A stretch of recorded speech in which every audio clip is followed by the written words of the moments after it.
La deuxième lettre aux Thessaloniciens offre un enseignement original. Le jour du Seigneur n'est pas arrivé contrairement à une fausse rumeur. Et il n'est pas proche non plus. En effet, la précision est nouvelle par rapport à la première lettre. La venue du Seigneur Jésus ne se produira pas avant un déchaînement des puissances du mal.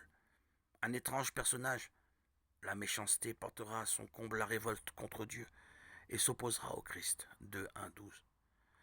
Dans cette épreuve, les croyants devront, comme ils le font déjà, s'attacher fermement à la bonne nouvelle.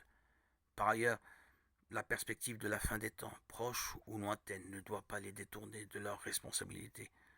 Sans se lasser, il convient de faire le bien. 3.13.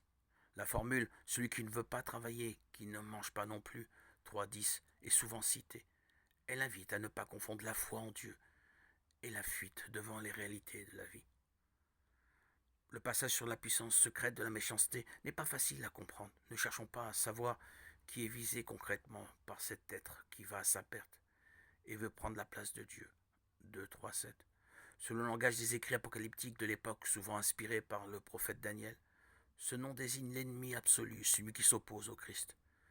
D'une certaine manière, cela renvoie au drame de la croix dans les évangiles où les ténèbres ont précédé la lumière de Pâques.